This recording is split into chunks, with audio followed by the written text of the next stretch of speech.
Esta semana va del 22 al 27 de abril. Para el lunes 22 de abril tenemos que el tipo de cambio está en 12,22 y tenemos dos noticias relevantes para este día. Una relacionada con el empleo, menciona que un señor vendía palomitas, ahora dirige su propia empresa. Este es el caso del empresario José Antonio Quevedo Diniz, quien comenzó a vender palomitas en el Parque de Diversiones Reino Aventura y ahora, 30 años después, regala las palomitas pero dentro de su propio negocio Recorcholis, que factura casi 400 millones de pesos al año. Con una empresa que invertirá más de 10 millones de dólares este año, el presidente del Consejo de Administración de Grupo Diniz resumió sus secretos para alcanzar el éxito en el mundo de los negocios: constancia, sentido común, rodearse de gente inteligente y ganas de ser alguien en la vida. En otras noticias, tenemos que urge avanzar en la reforma migratoria, afirma el Capitolio. Esto es relacionado con los ataques en Boston y se menciona que dos senadores que contribuyeron a la elaboración de la iniciativa bipartidista sobre migración señalaron que debido a los atentados en el maratón de Boston el pasado lunes, se debería agilizar la reforma del sistema actual y no al contrario. Deberían obligarnos a actuar con mayor celeridad, no más lentamente, en cuanto a identificar a 11 millones de personas, aseguró el senador republicano Lindsey Graham de Carolina del Sur, sobre los estallidos que dejaron a 3 personas muertas. Graham explicó que bajo la reforma del sistema que controla el ingreso y salidas de los inmigrantes con visas se hará más efectivo y cumplirá de mejor manera con su función. ¿Para el martes qué tenemos? El martes es el martes 23 de abril, es el Día Internacional del Libro. A lo largo de todas las clases estuvieron viendo diferentes maneras de festejar este Día del Libro. El año pasado, no sé si recuerdan que leyeron el de Drácula. Este año habían dicho que iban a leer El Orgullo y Prejuicio. Sí. En relación a lo económico, encontramos que reduce la zona euro el déficit público hasta el 3.7% en 2012. La deuda pública aumenta en la zona euro hasta en un total de 9.6 y 85.3% del Producto Interno Bruto. Y ahorita la deuda, en aquella época la deuda pública ha estado aumentando en lugares como Grecia, Italia, Portugal e Irlanda. En cuestión a empleo, encontramos que Facebook va tras las pequeñas y medianas empresas mexicanas. Lo que busca es potencializar el mercado que representa las cerca de 4 millones de pequeñas y medianas empresas en nuestro país, así como por 42 millones de usuarios mexicanos en línea bajo esta plataforma para hacer crecer su negocio. Y es por eso que abrió Facebook sus oficinas aquí en México desde hace 6 meses para generar una compañía de relaciones públicas y utilizar la red como herramienta. Y eso es todo por el martes. ¿El miércoles?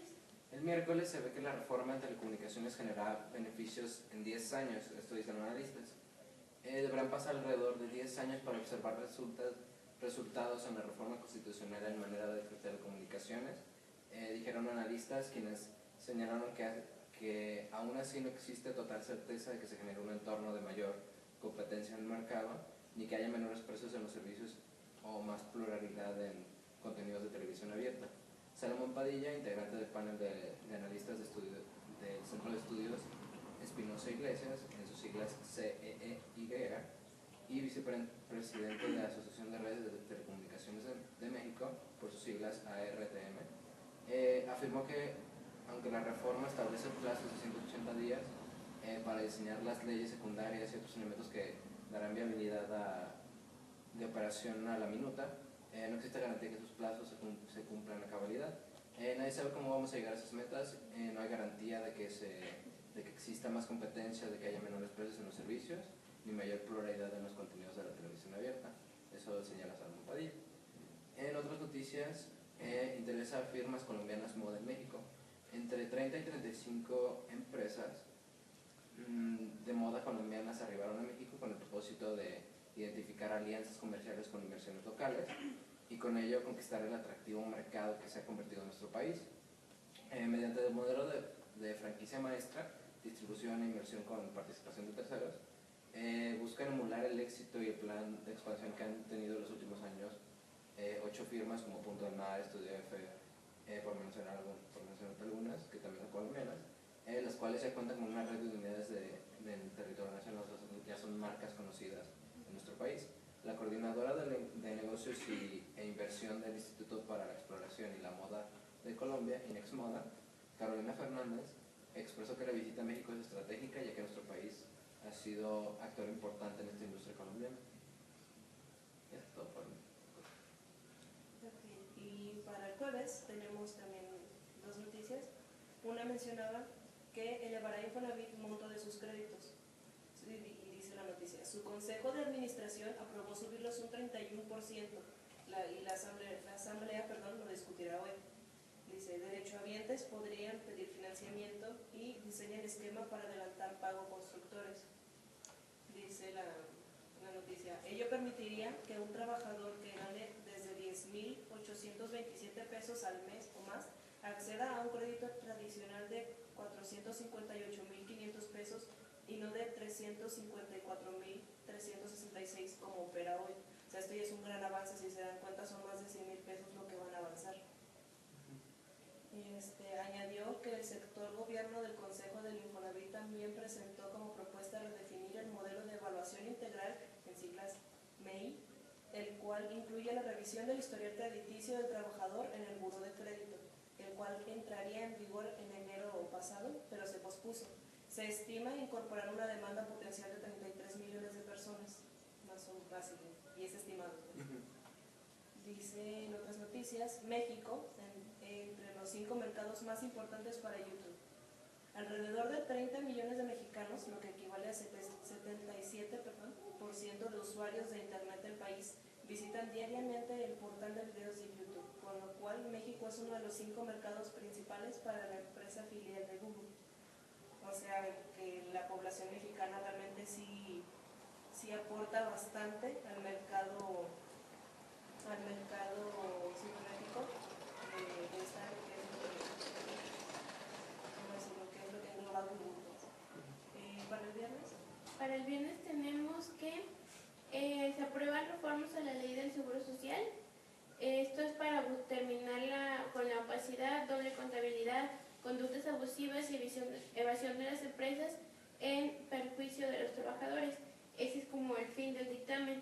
La reforma establece cambios en el artículo 27 y la derogación del 32 de la Ley del Seguro Social para la homologación y armonización de los conceptos que determinan el salario base de cotización de la Ley del Seguro Social con lo de la Ley de Impuestos sobre la Renta, o sea, el ICR, y tiene como espíritu simplificar, fiscalizar y recaudar.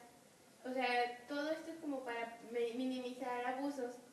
Otra cosa en cuestión del desempleo es que en España hay más de 6 millones de desempleados. Esto quiere decir que se tiene a 27.16% de la población económica, que es activa sin empleo. Y esto es como importante porque casi la mitad de los desempleados llevan más de un año sin trabajar y hasta 1.9 millones de hogares tienen a todos sus integrantes sin empleo. Y esto sería todo por el viernes. El sábado. El sábado 27 de abril de este año surgió una noticia que Herminio Blanco propone modernizar la OMC. La OMC es la Organización Mundial del Comercio. Este mexicano, Herminio Blanco, dijo que el organismo podría quebrar el estancamiento de las negociaciones globales de comercio si se adaptara al flujo de las iniciativas regionales. Blanco ahorita está compitiendo con el brasileño Roberto Acevedo en una justa que se definirá a finales de mayo y será la primera vez que un latinoamericano encabece el organismo. Se están compitiendo por encabezar la Organización Mundial de Comercio. Ha sido clave Blanco para la liberación del comercio, pero en los últimos años perdió terreno. Blanco piensa que una serie de importantes negociaciones globales como el Acuerdo de Libre Comercio con Asia y Pacífico y uno que impulsa a Estados Unidos con la Unión Europea para iniciar el diálogo sobre un gran pacto transatlántico sobre libre comercio antes de junio, subrayan la necesidad de avanzar en nuevas reglas que aborden los obstáculos para este comercio mundial. El organismo se basa en las decisiones del consenso entre sus 159 miembros y enfrenta una fuerte desaceleración en el comercio mundial y luchas para negociar las reformas a las normas del comercio global. No obstante, esta posición muy codiciada, puesto que al enunciar el sistema de normas basadas en tratados y acuerdos para poner fin a las disputas en la OMC, el organismo, un árbitro entre las naciones y un influyente organismo mundial, junto con el Fondo Monetario Internacional y el Banco Mundial, quien se ha elegido como sucesor del francés Pascal Lamy, asumirá el cargo el 1 de septiembre. Y veremos qué pasa. También en otras noticias, ingresos y utilidades del ICA bajan en el primer trimestre. En el segmento de construcción se contrajo 41% como resultado de la transición de nuevos grandes proyectos que recién comienzan. Las empresas ICA, la compañía de ingeniería y construcción más grande del país, reportó una disminución de sus ingresos de 27% en el primer trimestre en relación con el mismo del periodo del año pasado y de 73% de la utilidad neta. En su reporte enviado al público inversionista de la Bolsa Mexicana de Valores, precisó que el ingreso consolidado en el trimestre fue de 6.909 millones de pesos, menor a los 9.507 millones de pesos del primer trimestre del 2012. Refirió que el segmento de construcción se contrajo un 41% como resultado de la transición de nuevos proyectos grandes que están comenzando, mientras que los ingresos de los segmentos concesionarios aeropuertos crecieron un 81 y 12% respectivamente. La empresa explicó que los resultados del primer trimestre reflejan la transición entre la finalización de proyectos existentes y el inicio de proyectos nuevos, y esto reduce los ingresos de construcción en sus márgenes. La ICA estimó un crecimiento en ingresos de 9 y 12% en el 2013. Los ingresos de construcción se estiman recuperar en la segunda mitad del año, mientras las concesiones y aeropuertos continúan en un sólido crecimiento. Y ya será todo. Muy bien. Muchas gracias por seguir con nosotros. Nos vemos la siguiente semana.